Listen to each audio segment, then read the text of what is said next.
BBC News with Sue Montgomery. The US congressional investigation into the deadly assault on the Capitol building in January says President Donald Trump's former chief of staff, Mark Meadows, has agreed to appear before it to make a deposition. From Washington, Anthony Zerker.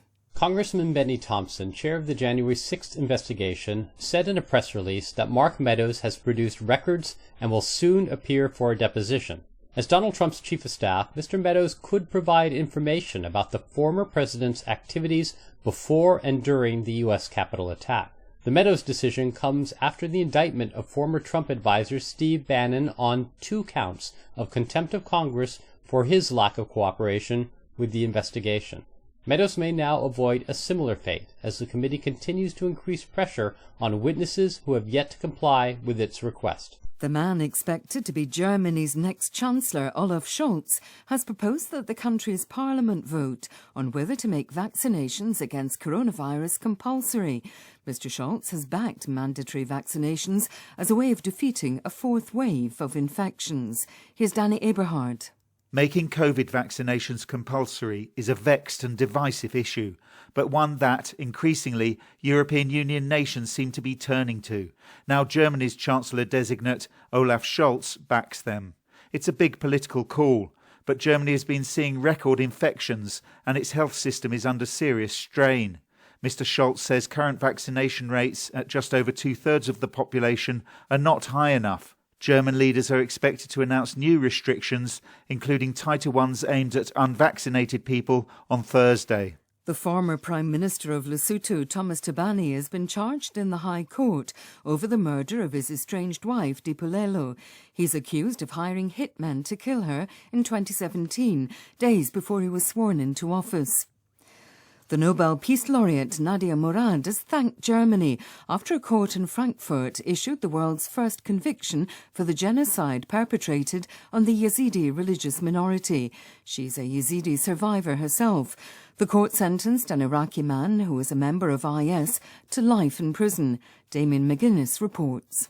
It was in 2015 in IS-occupied Iraq that Taha al-Jumaili enslaved a Yazidi woman and her 5-year-old daughter.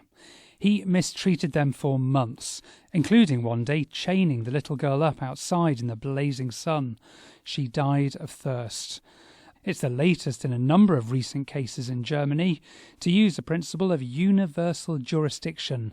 That allows people who commit war crimes to be prosecuted, even if they were committed elsewhere. World News from the BBC. A pupil has opened fire at his high school in the US state of Michigan, killing 3 of his fellow students. The authorities in Oxford Township said 6 other people were wounded in the attack, including a teacher. A police official said officers arrested a 15-year-old suspect at Oxford High School and seized a semi-automatic handgun. Burkina Faso has given details of a major regional security operation launched with Ghana, Ivory Coast and Togo last week to stem the jihadist insurgencies in parts of West Africa. The defence minister said almost 6,000 troops were deployed. The Turkish currency, the lira, has hit a new historic low following a series of interest rate cuts endorsed by President Recep Tayyip Erdogan, despite widespread criticism and soaring inflation. It fell over 4% to 13.43 to the dollar on Tuesday evening. The lira has lost nearly 45% against the dollar this year. The celebrated French-American singer, Second World War resistance member and civil rights activist Josephine Baker has been inducted into the Pantheon in Paris. She's the first black woman to be accorded one of the nation's highest honours. Lucy Williamson reports.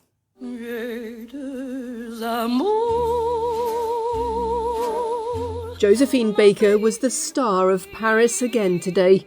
Her journey to the Pantheon accompanied by recordings of her voice, as France honoured a woman who used her celebrity to campaign against racism and pass messages for the French resistance during the Second World War. As her symbolic coffin was laid in the mausoleum, President Emmanuel Macron spoke about her life. Baker's symbolic coffin contains handfuls of earth from the 4 corners of her life: Paris, Missouri, Monaco where she's buried, and the village in France where she raised her children. BBC News.